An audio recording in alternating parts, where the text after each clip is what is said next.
Hi friends, இன்றைக்கி என்னோடய early morning study பற்றி பார்க்க போகிறோம். நான் இன்றைக்கி மார்னிங் பார்த்திங்கன்னா ஒரு 5 o'clock நான் எழுந்துட்டேன். அதுக்கப்புறம் நான் கொஞ்சம் நேரம் கீழே உட்காந்து ஜிகே ரிவைஸ் பண்ணிகிட்டு இருந்தேன். ஃப்ரெண்ட்ஸ், இன்றைக்கி எனக்கு சந்தோஷமணி அகாடமியில் டெஸ்ட் இருக்குது. நான் டெஸ்ட் பேட்ச் ஜாயின் பண்ணியிருக்கேன். ஸோ இன்றைக்கி எனக்கு டெஸ்ட் இருக்குது. ஸோ அதனால தான் மேக்ஸ் வந்து சரி மாடிக்கு வந்துட்டேன். சரி கொஞ்சம் வீட்டுக்குள்ளேயே இருந்தால் ஏதோ ஒரு மாதிரி இருக்குதுன்னு சொல்லிட்டு மாடிக்கு வந்து இப்போ மேக்ஸ் ரிவைஸ் பண்ணலான்னு வந்தேன். ஃப்ரெண்ட்ஸ், மேக்ஸ் வந்து பார்த்திங்கன்னா RS Agarwal book. Already school book சம்ஸ்லாம் வந்து ஒரு நோட்டில் எழுதியிருக்கேன். அது தவிர எக்ஸ்ட்ராவாக ஆர்எஸ் அகர்வாலில் டிஃப்ரெண்ட் சம்ஸ்லாம் இருக்குது. ஸோ அதனால் அதில் உள்ளது எல்லாமே நான் இதில் எழுதியிருக்கேன். தனியாக ஒரு நோட், ஒவ்வொன்றுக்குமே தனித்தனியாக மேக்ஸ்க்கு ஒவ்வொரு டாப்பிக்கு ஒரு நோட் போடுங்க. இதில் வந்து ஃபஸ்ட்டு ஆர்எஸ் அகர்வாலே அவங்களே இம்பார்ட்டண்டான கொஞ்சம் ஃபார்முலாஸ்லாம் கொடுத்துருப்பாங்க. ஸோ அதை வச்சு தான் நான் செஞ்சு வச்சுருப்பேன். ப்ளஸ் எனக்கு வந்து பென்சில் எழுதுறதுனா ரொம்ப பிடிக்கும். ஸோ அதனால் வந்து எல்லா கேள்வியுமே வந்து கொஸ்டின் வந்து பென்சில் எழுதிட்டு ஆன்சர் வந்து பென்னில் எழுதியிருப்பேன். ஸோ இந்த மாதிரி இருந்தால் கொஞ்சம் டிஃப்ரெண்ட்டாக தெரியும் கொஸ்டின் எதுன்னு.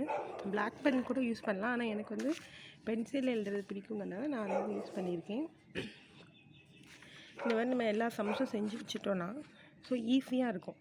நம்ம கைப்பட ஒரு என்னதான் சில பேர் அந்த புக்கு கூட வாங்கியிருப்பீங்க. புக்கு வச்சுருக்கவங்களும் நோட்டுன்னு நீங்கள் ஒன்று போட்டு அதில் நீங்கள் தனியாக எழுதி வச்சுருந்தீங்கன்னா உங்களுக்கு அதுக்கடுத்து ரிவைஸ் பண்ணுறப்ப ஈஸியாக இருக்கும். நம்ம ஹேண்ட் ரைட்டிங்கிறப்ப நமக்கு புரியும் எந்த ஸ்டெப் என்ன மாதிரி பண்ணணும் அப்படின்னு சொல்லிட்டு. ஸோ ஈஸியாக இருக்கும். ஸோ ஆர்எஸ் அகர்வாலில் இருக்கிறத கண்டிப்பாக எல்லாருமே பார்த்துக்கோங்க. ஏன்னா டிஃப்ரெண்ட் சம்ஸ்லாம் அந்த மாதிரிலாம் இருக்கும். ஸோ இன்றைக்கி டெஸ்ட்டுக்கும் நான் இப்போ ஆர்எஸ் அகர்வாலை ரிவைஸ் பண்ண எடுத்திருக்கேன்.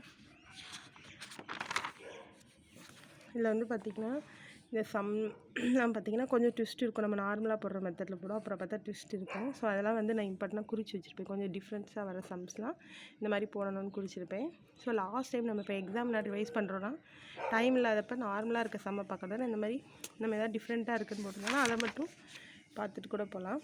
மோஸ்ட்டாக வந்து அதில் அவங்களே எக்ஸ்ப்ளனேஷன் சொல்யூஷன் கொடுத்துருப்பாங்க. இருந்தாலும் நீங்கள் செஞ்சு பாருங்கள். செஞ்சு பார்த்துட்டு ஒரு வேளை தப்பாக இருந்தால் கூட பரவாயில்ல. நான் அப்படி தான் சில சம் செய்வேன். நானாக செஞ்சு பார்ப்பேன். ஆனால் ஃபஸ்ட்டு செஞ்சு பார்க்கணும். அதுக்கடுத்து வரலைன்னா போய் சொல்யூஷனில் எப்படி சிம்பிளாக போட்டிருக்காங்கன்னு சொல்லி பார்த்துக்குவேன். ஸோ ஃபஸ்ட்டு எந்த சம்மை பார்த்துமே பயப்படாமல் ஃபஸ்ட்டு ட்ரை பண்ணி பாருங்கள். அதுக்கப்புறமேலு நம்ம ஒரு வேளை தெரியல, என்ன மெத்தட்னே தெரிலனா நம்ம சொல்யூஷன் பார்த்துக்கலாம். இல்லைனா யூடியூப்பில் கூட அந்த சம்மை நீங்கள் சர்ச் பண்ணிங்கன்னா நிறைய பேர் ஷார்ட்கட்ஸ் வீடியோ போட்டிருப்பாங்க. ஸோ அதை பார்த்திங்கன்னா உங்களுக்கு இன்னுமே யூஸ்ஃபுல்லாக இருக்கும். முக்கியமாக மார்னிங் டைமை வந்து படிக்க யூஸ் பண்ணிக்கோங்க. நான் அப்படி தான் நிறையா சம்ஸ் பார்த்திங்கன்னா அடிச்சு செஞ்சுருப்பேன். நானாக போட்டிருப்பேன், அப்புறம் தப்பாக இருக்கும், மாற்றிக்குவேன். ஸோ பரவாயில்ல, மிஸ்டேக்ஸ் பண்ண தான் நமக்கு புரியும், இப்படி தான் செய்யணுங்கிறது தெரிய வரும்.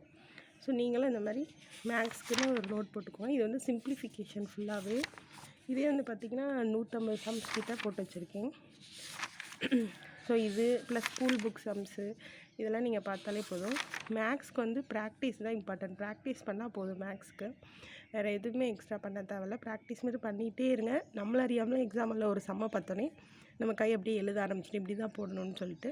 ஸோ ஒவ்வொரு சம்மையும் 3 to 4 டைம்ஸ் செஞ்சு பாருங்கள். அடிக்கடி ரிவைஸ் பண்ணிகிட்டே இருங்க. 1 week ஒன்ஸ் ரிவைஸ் பண்ணுங்கள்.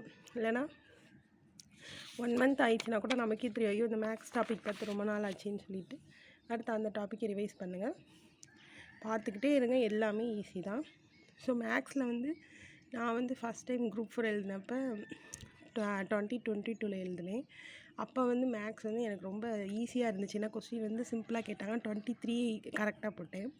அதுக்கடுத்து பார்த்திங்கன்னா ரொம்ப டஃப்பாக இருந்துச்சு 20. அடுத்து இப்போ லாஸ்ட் டைம்லாம் வெறும் 18 தான் போட்டேன். ஸோ மேக்ஸில் ஒரு 2 மார்க் போட்டிருந்தா கூட கண்டிப்பாக எனக்கு ஜாப் கிடச்சிருக்கும். ஸோ 2 மார்க்கில் மிஸ் ஆகிடுச்சு. ஸோ அதனால் மேக்ஸை மட்டும் யாரும் செஞ்சு பார்க்காம விட்டுறாதீங்க. செஞ்சு பாருங்கள். Thank you friends.